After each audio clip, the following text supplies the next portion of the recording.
영어로 만나는 알베르 까미 Part 2, Chapter 2 시작하겠습니다. 자, 우리 메르소 이제 감옥에서의 시간을 보내고 있죠. 자, 이 부분은 메르소가 마리와 면회를 하고 난 다음입니다.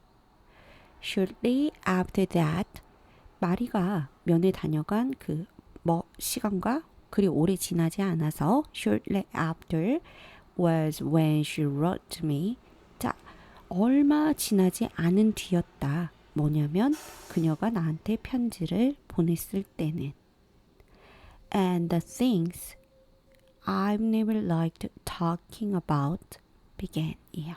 그래서 앞부분 이게 전부 다 이제 구가 되겠죠. 그래서 내가 이야기하고 싶지 않은 것들이 시작되었다라고 해요. 그래서 저는 궁금하더라고요. 개인적으로 메르소가 이야기하고 싶지 않은 것은 뭘까? 근데 이제 쭉 연결되는 내용들 보시면은요. 상당히 흥미롭습니다. Anyway, I shouldn't exaggerate. 메르소의 성격이 보이는 부분이기도 해요. 메르소는 뭔가 과장한다든지 또 거짓말한다든지 이런 캐릭터가 아니거든요. 그래서 여기서도 과장하지 않아야 한다. 그리고 it was easier for me than for others예요. 과장하지 않는 것은 나한테는 쉬운 일이라는 거죠. 다른 사람들보다. 그리고 when I was first imprisoned, 내가 감옥에 처음 이렇게 갇혀졌을 때는, 이제 재소자가 되었을 때는 the hardest thing was that. 자, 가장 어려웠던 게 뭐냐면 my thoughts were still those of a free man. 나의 생각이 이렇게 자유로운 사람들과 같다는 거였대요. 여전히 그런 생각을 했다. 그래서 말하고 싶지 않은 부분이 여전히 자유로운 생각을 함으로써 느끼게 되는 것들일지 생긴 일들인지 우리가 살펴볼 수 있죠. For example, I would certainly have the urge to be on the beach. 나는 강한 충동이 일어요. 그 바다에 있는 것과 같은 있고 싶은 충동이 생기죠. 그리고 물 아래로 내려가고 싶은 부분. 그래서 뭐 이런 거 보면 이렇게 상징을 연구하는 분들이라면 뭐 물에 대한 상징을 뭐라고 할까요? 자유라고 할까요? 저는 이제 수영을 하기 때문에 이 물 안에서 느껴지는, 그리고 물을 수영하면서 마리와 느꼈던 것들, 아니면 지금 이 순간 물을 그리워한다는 게 어떤 느낌인지 좀 알 것 같기는 해요. 그리고 워낙 또 더운 거 싫어하는 우리 메르소이기 때문에 이런 비치에 가서 물을 발 담그고 싶은 마음 있을 것 같다. 뭐 이런 생각도 들고, As I imagine the sound of the first waves니까 첫 파도의 그런 소리를 상상을 한대요. 팔 밑에 my body, 그리고 내 몸인데 어떤 몸이냐면 entering the water, 물 안으로 들어가고, and the sense of relief예요. 어떤 안도감을 느끼는 그 나의 몸이라고 해야 될까? 죄송해요. 여기서 끊으면 안 되고 이렇게 끊고, 그리고 어떤 안도감을 느끼는 이런 것들. 그러니까 소리를 상상하기도 하고요. 그리고 나의 몸을 상상해요. 물 안에 들어가는, 그리고 어떤 안도감을 상상을 하기도 하죠. 이런 모든 것들이 나에게 주는 그런 안도감이라고 보시면 좋고요. 그리고 갑자기 all of a sudden I feel just how closed in.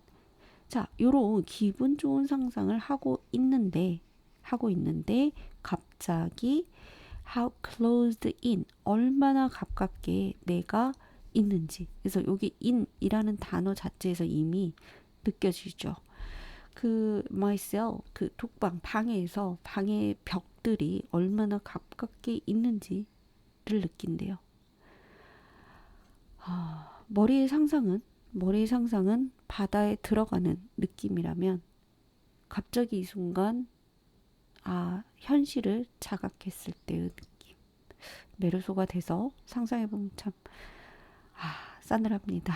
그리고 that only lasted a few months예요. 그 몇 개월만 지속이 되었대요. Afterwards, my only thoughts were those of prisoners. 그러니까 those of prisoner, 감옥에 있는 사람들의 것들과 내 생각은 결국 같아졌다고 합니다. I waited for the daily walk예요. 뭐 그냥 매일의 산책, 걷는 시간을 기다린다든지, or as I took in the courtyard, 뒤뜰에서 하는 산책 시간을 기다린다든지, 아니면 그 변호사로부터의 방문, 그러니까 변호사가 오는 걸 기다린다든지. The rest of the time I managed pretty well. 이런 시간 외에 나머지는 잘 관리해냈답니다. At the time, I often thought that if I had to live in the trunk of a dead tree.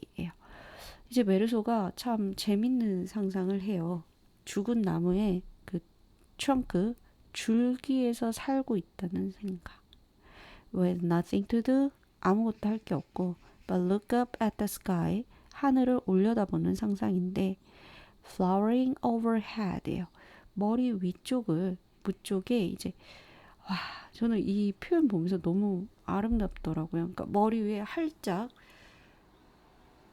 꽃이 핀 느낌이라고 보시면 되는데, 그러니까 하늘이 펼쳐져 있다는 것을 flowering overhead라고 표현을 한 거죠. develop fully and richly 자체를 이제 하늘이 이렇게 머리 위에 확 펴 있다. 그리고 little by little 조금씩 I would have gotten used to it. 나는 그것에 익숙해지게 되었다. be used to it 하게 되면 뭔가 익숙해지다. 그래서 지금 감옥에서 이제 이런 단조로운 삶 속에서 유일하게 이런 것들을 기다렸다. 근데 이제 종종 어느 생각까지 하게 되냐면 나무에 살면서 아무것도 할 일이 없어서 하늘만 올려다보는 그래서 이런 상상에 익숙해지는데 이 상상에 이어서 나오는 말이죠. I would have waited for birds to fly by or clouds to mingle. 예요. 나는 새들, 이렇게 지나가는 새들이나 아니면 그 구름이 이렇게 막 섞이는 그런 모습을 이제 기다리는 모습. 그리고 just as here, I waited to see my lawyer's ties and just as. 네. 그리고 여기 있으면서 내가 그 변호사의 넥타이 어떤 모양일지 그런 것들을 기대하고 있는 것처럼 그냥 하늘 올려다보면서 새 그리고 구름 이런 것도 기다리는 거랑 뭐가 다른가 라는 생각을 하게 된 거죠. 또 다른 세계에서 use to wait 하게 되면은 뭐뭐 하곤 했었다겠죠. 그래서 기다리곤 했었대요. 토요일까지 to hold Mary's body in my arms요. 마리의 몸을 안게 되는 토요일을 기다렸던 것처럼 이제 이런 거 그냥 기다리는 거 뭐가 달라? 막 이런 느낌이죠. Now, as I think back on it, I wasn't a hollow tree trunk예요. 자, 그런 것들을 되돌아봤을 때, 그래도 지금 나는 hollow trunk 안에 속이 비어있는 나무 트렁크에 있는 건 아니라는 거죠. There were others worse off than me예요. 지금의 나보다 더 안 좋은 상황, 안 좋은 것들이 있을 수 있어 라는 얘기예요. 그래서 이런 생각의 흐름이 굉장히 재밌지 않나요? 그죠? 처음에는 나 바다에 물 담그고 싶어 라는 생각을 했다가 아니야, 나 그래도 여기서 데일리 워크나 로이어가 방문하는 그래서 로이어의 넥타이 관찰하는 그런 거에서 그나마 어떤 재미를 찾는다, 기다림의 이유를 찾았는데 또 한 가지 상상은 내가 나무줄기에 살면 어떨까? 아무것도 할 일 없이 하늘만 바라보는 거. 뭐 이런 생각까지 가죠. 그래서 이것을 내가 바깥 세상에 있을 때 마리를 기다렸던 것과 비유를 해요. 와, 너무 재밌더라고요. 그러면서 마지막 결론은 지금 나보다 더 나쁜 worse off한 상황들이 더 있을 수 있다는 거죠. 사람들이. 그러면서 이제 엄마의 생각을 떠올려요. 뭐냐면 she often repeated it. 반복했던 거. You could get used to anything. 너는 그 어떤 것에도 익숙해질 수 있다. 그래서 이 챕터 2가 전반적으로 이제 처음에는 감옥에 적응하지 못하다가 익숙해지는 메르소의 모습이고요. 놀랍게도 이 장면은 마지막 부분 보면은 6개월 이상의 과정을 한 챕터에 응축해서 놓아놓고 있어요. 그래서 우리가 뭐 시간이 빠르다 느리다 뭐 이런 얘기들을 하지만 파트 1에서는요. 단 며칠간의 엄마의 장례식 이후 단 며칠간의 이야기를 파트 1에서 쭉 그리고 있었다면 흥미롭게도 이 챕터 2에서는 6개월 이상의 긴 감옥의 제소기간을 그리고 있더라고요. 그만큼 특별할 것 같지만 감옥에 들어가는 게 정리되고 나면 어제와 오늘만 있는 것처럼 이렇게 지나갈 수 있다. 익숙해지고 나면 그죠? 네. 그리고 제가 또 흥미롭게 봤던 부분은 이 슬로바키아 이야기였습니다. 문장은 간단해요. 이제 스트로 매트리스니까 지푸라기로 만든 매트리스와 침대 그 플랭크 사이에서 발견을 하죠. Old scrap of newspaper, 오래된 신문의 조각. 그래서 노래지고 뭐 거의 투명해질 정도고 half stuck to the canvas. 자, 끼어 있어요. 캔버스 사이에 끼어 있는 그 어떤 신문 조각을 발견을 했는데 It was a news story. 그것은 이야기였고 첫 부분은요. 게다가 없어요. 슬로바키아에서 아무래도 찢겨진 그런 신문 같은데 이제 어떤 남자가 자기 체코 마을을 떠납니다. 그리고 체코 슬로바키아 그래서 지금 체코와 슬로바키아가 나누어진 상태고요. 일단은 체코 마을에서 his fortune을 찾아서 떠나죠. 그리고 25 years later 25년 뒤에 지금 이제 부유해져서 다시 돌아가요. 부인과 아이들과. 그리고 자기 엄마는 호텔을 여동생과 운영을 하고 있어요. 그 본인이 태어났던 그래서 고향에 찾아간 거죠. 엄마랑 동생을 놀래켜 주려고요. 이제 부인과 아이들을 다른 호텔에 남겨두고 혼자 엄마를 보러 가요. 근데 엄마가 recognize him 알아보지 못하죠. As a joke, he had an idea of taking a room. 이에요. 그냥 놀려주려고 장난삼아서 방을 하나 잡고요. 돈을 보여줘요. 자랑하려고 쇼오프 하죠. 그런데 그날 밤에 엄마와 동생이 그를 죽이죠. 때리죠. 망치로. 뭐 하려고? 보여줬던 그 돈을 강탈하려고. 그리고 그의 몸을 강물에 버리게 됩니다. 다음날 부인이 찾아왔어요. 호텔로. 그것을 알지 못한 채. 그리고 give away 하면은 뭐 무심코 드러내다 이런 말이 있고 그래서 무심코 이 여행자의 신분을 말하게 되지요. The mother hanged herself. 이 사실을 알게 된 엄마는 이렇게 목을 매달고요. 동생은 우물에 몸을 던지게 됩니다. I must have read that story 1,000 times예요. 수천 번 그 이야기를 읽었대요. 저는 이제 이 이야기 자체도 흥미로운데 흥미롭다기보다 좀 충격적인데 이걸 바라보는 메르소가 더 재밌습니다. 한편으로는 It wasn't very likely. 어떻게 이런 일이 있을 법하지 않다 라고 생각을 하면서도 다른 한쪽으로는 perfectly natural입니다. 완벽하게 자연스럽다는 거죠. 있을 법하지. 그럴 수 있어 라는 생각을 동시에 하게 되는 거죠. 그러면서 그 여행자가 그럴만하대요. 왜가 그 죽음 엄마 동생으로부터 죽임을 당하는 그럴만했다 당할만했다 그러면서 절대 게임을 해서는 안 된다. 그러니까 이렇게 조크 해서는 안 된다. 장난쳐서는 안 된다. 라는 게 메르소의 교훈입니다. 그래서 와 너무 재밌는 게 우리가 보통 이런 이야기를 보게 되거나 듣게 되면 어때요? 저는 엄마가 더 생각이 많이 들어요.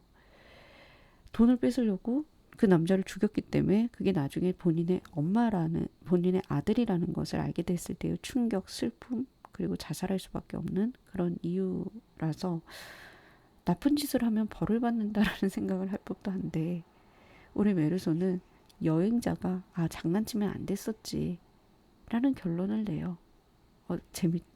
어이없다고 해야 되나요? 상당히 흥미로운데, 이 뒤에, 이 앞에 이제 어떻게 그래? 이런 일이 있을 수 있어? 라고 했다가 그럴 수 있지 라는 두 가지 생각을 하게 되는 거죠. 그래서 이 absurd라는 앞에서 설명드린 개념 보면은 뭐 터무니없는, 말도 안 되는, 불합리한, 우스꽝스러운 이런 얘기를 했었는데, 이 체코슬로바키아인의 이야기 자체도 딱 이거죠. absurd한 이야기라고 볼 수가 있어요. 말도 안 돼, 어떻게 그래? 뭐 이런 생각을 하게 되는데, 메르소에 따르면 그것은 perfectly natural 하다는 것을 여기서 얘기해 주고 있는 거죠. 그리고 이 내추럴 할 수밖에 없는 또 하나의 이유는 뭐냐면요. 부조리라는 자체가 어떤 랜덤니스랑 좀 연결이 돼요. 그러니까 왜 주사에 던져가지고 아무거나 나올 수 있는 게 랜덤니스잖아요. 그리고 여기서 엄마가 죽일 수 있는 사람, 동생이 돈 보고서 죽일 수 있는 그 확률이라고 해야 되나요? 그냥 이거 랜덤이에요. 이게 아들이라서 죽인 게 아니죠. 그냥 돈이 있었고 죽인, 그냥 랜덤한 그런 상황이었는데 어쩌다 보니까, 그래서 그게 그냥 우리 삶의 디폴트라는 거죠. 그리고 그 우연히 그냥 겹치다 보면 뭐 그럴 수 있지라는 게 메르소의 사고의 가정인 거죠. 퍼펙트한 내추럴한 거. 그리고 그러한 랜덤리스가 만들어내는 말도 안 되는 터무니없는 일들은 일어날 수 있다. 당연하지. 그래서 우리는 이거 말도 안 돼. wasn't very likely라고 생각하지만 그것이 한편으로는 내추럴해. 있을 수 있는 일이야. 라는 게 absurd의 어떤 측면이지 않을까라는 생각이 들고요. 자, 이 체코인의 죽음을 보자 하니까 저는 알베르 까미의 죽음 이 생각이 났습니다. 이제 사람들이 흔히 알베르 까미가 정말 자기 작품에서 혹은 그 삶의 철학에서 이런 부조리함을 끊임없이 주장했던 사람인데, 죽음 역시도 참으로 absurd했다라고 많이들 얘기를 해요. 이제 그도 그럴 것이, 여기는 패밀리 베이케이션이라고 얘기를 하는데, 출판업자, 이 차를 운전했던 사람은 출판업자 관계자인데요. 이제 까미가 일을 하고 그 사람을 미팅을 하고서 집에 돌아가는 기차표를 예매해서 가지고 있었대요. 그러니까 원래는 기차를 타고 까미가 돌아가려고 했는데 차를 태워주게 돼서 우연히 정말 차를 타고 갔는데, 여기 보시면은 나무에 이렇게 차가 부딪혀서 엄청나죠. 그래서 까미가 사망을 하게 돼요. 그래서 이 죽음 자체도 얼마나 터무니없고 업쇼얼드한가. 기차표 손에 쥐고서 차를 타고 가다가 죽었다. 그래서 본인의 죽음 역시도 굉장히 업쇼얼드했기 때문에 어, 음, 업줄됐다라고 많이들 얘기를 합니다. 그러면서 마지막에 죽는 거, 자동차 사고로 죽는 것은 피나클, 그 가장 꼭지라고 얘기를 했대요. 그 업숄드한 것에 피나클이라고 항상 얘기를 하곤 했었는데, 그런 얘기를 했었는데 까미가 그렇게 죽었었다라고도 합니다. 그래서 그의 죽음 역시도 근데 사실 죽음이라는 거야말로 우리 인생에 있어서 업절드죠. 어느 죽음이 뭐 사연이 없고 터무니없지 않겠어요. 일단 그래서 보통 이렇게 까미도 이런 얘기를 하고, 이방인에서 이 체코인도 참 어이없이 업절드하게 세상을 떠났다. 그리고 그것을 바라보는 메르소의 관점이 참 흥미롭더라라고 저는 오늘 마무리할게요. 감사합니다.